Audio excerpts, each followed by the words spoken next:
We're going to take you through every step of threading the Pfaff Ambition 610 sewing machine and winding a bobbin correctly. So first off, if you have just opened up your machine, you will find one extra bobbin that you can use down in the bobbin area. So I'm going to just pull that one out. This is considered a class 15 plastic bobbin. So if you are adding to your collection, make sure that you are getting that exact bobbin. This isn't a place to mix and match bobbins from other machines unless you know for sure they are identical. Next, quality of thread can make such a difference in the machine. I just was helping somebody the other day and they've always used one kind of thread, but over the time, thread has not always stayed quality. I had her finally change thread and it made the machine work perfectly. So just keep in mind, if you're not getting the results that you're looking for, change to a better thread. If it's more expensive, it is a better thread.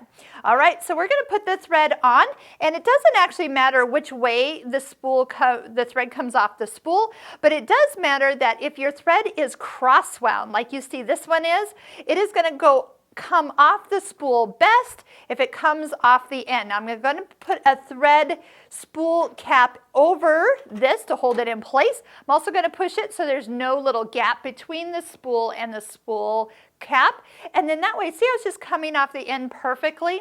Now, if you are working with a spool of thread that is actually what I call stack thread, where the thread lays right next to each other, it doesn't have these little X's like this one, then I would recommend that you actually take your vertical spool pin, put your felt pad on it, and this sits right here, and the spool will spin off of this. Now, you don't need a spool cap if you're putting it here, but I will tell you that those threads actually come off best when they twist. Now, no matter which one you're using, you are going to follow these little dotted lines. You're going to come over and under this first part, and then for winding a bobbin, we're going to work our way across here and over to the bobbin winder.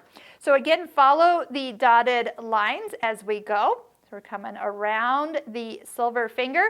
Now this is the important part. See this little kind of button? There's actually a spring in there, the spring loaded. Now if you just guide the thread around it, when you wind a bobbin, you're going to get it real fluffy. It's like not going to be nice and smooth on the bobbin. If you've ever gotten a fluffy bobbin, you know what I'm talking about. What you need to do is actually give this a little bit of a resistance and click it in.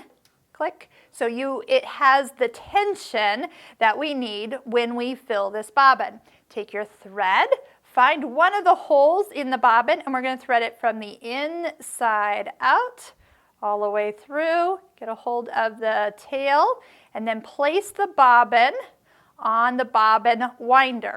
So when it goes all the way down, you're engaged here. When you fully push it over to the far right side, and you can see on the screen it says bobbin winding on. Step on the foot control, hold the thread straight up, and it'll start to wind. If your speed is not going as fast as it could, set the slider for the speed control all the way to the top, and then continue to wind your bobbin. Now this will usually break off, but if you break it off and there's a little tail left, that's not good.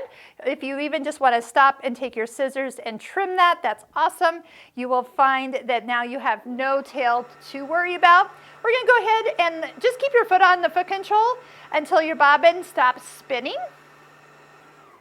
You can see that it kind of stops spinning. You can stop it here. When you slide this to the side, I'm going to lift it, and there's a cutter right here that I'm going to take the bobbin thread and cut it.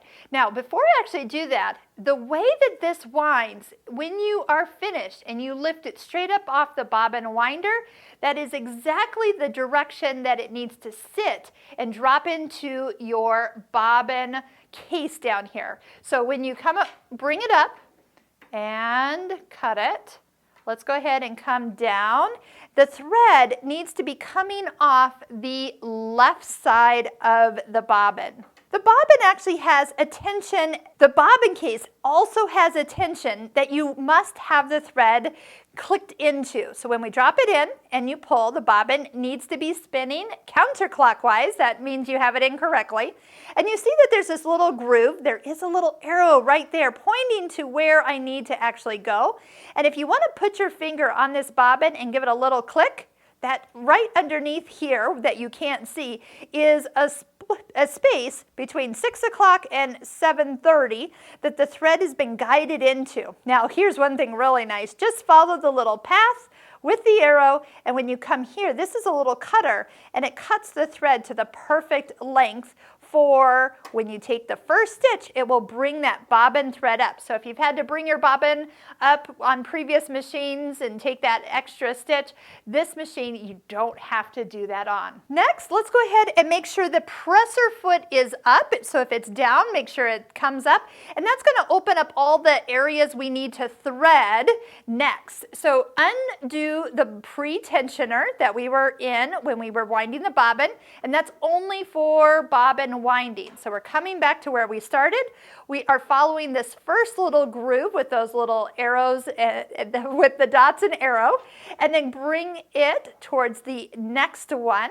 And right down here, this part right here is so important on the machine. In here is the tension discs, and they are open when the presser foot is up, and they are squished together onto your thread when the foot goes down, and that's what makes the stitch. Without the thread in those tension discs, things just don't go very well. So this is what I like to guide my students to do.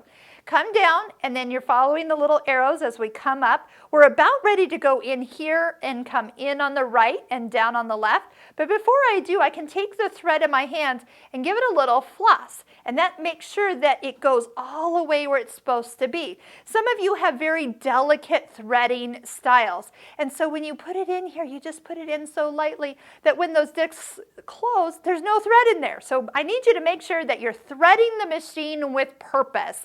That is my line on these machines. Make sure the needle is in the highest position. I'm going to just touch the needle up, down button 2 times to really make sure my take-up lever is where it needs to be. Take your thread, come in on the right, over, down on the left, and it will hook into, okay, so that time it didn't. Okay, there we go. All the way in there, you can feel it, and I wasn't actually watching. So there you go. Make sure it's in that take-up lever, and then we have a few guides right above the needle. The last guide we're going to do is right above the needle right here. So just take your thread in your right hand, hook it behind that little guide, and then we're ready to show you the needle threader. Now one little trick here, I know I had you lift your presser foot up, but the whole machine is threaded. So if you do want to lower your presser foot, that gives you a little bit more room in this area for using the needle threader. So here's how it goes. As you pull it down, there's a little head that's going to swivel around the needle. So when you catch the thread underneath this little arm on the way down, and you swivel the whole head around the needle, you bring the thread in between those 2 little arms, and I lift up, and then just swivel the head away from the needle, and a small little loop of thread is what you can pull through. Lift up the presser foot, slide the thread right underneath the foot down the middle, and we're ready to test the machine and see that we have threaded it correctly.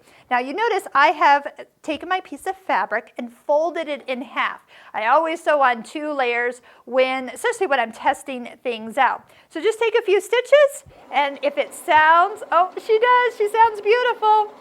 When you are done, you'll notice the needle stops up. If that is up, you can lift up the presser foot, pull the fabric out to the side, and there's a little cutter on this side. You can go around it from the front to the back, or from the back towards you, and you have a perfect cut. So if your stitches look the same on the front as they do on the back, you know you have threaded it completely correctly.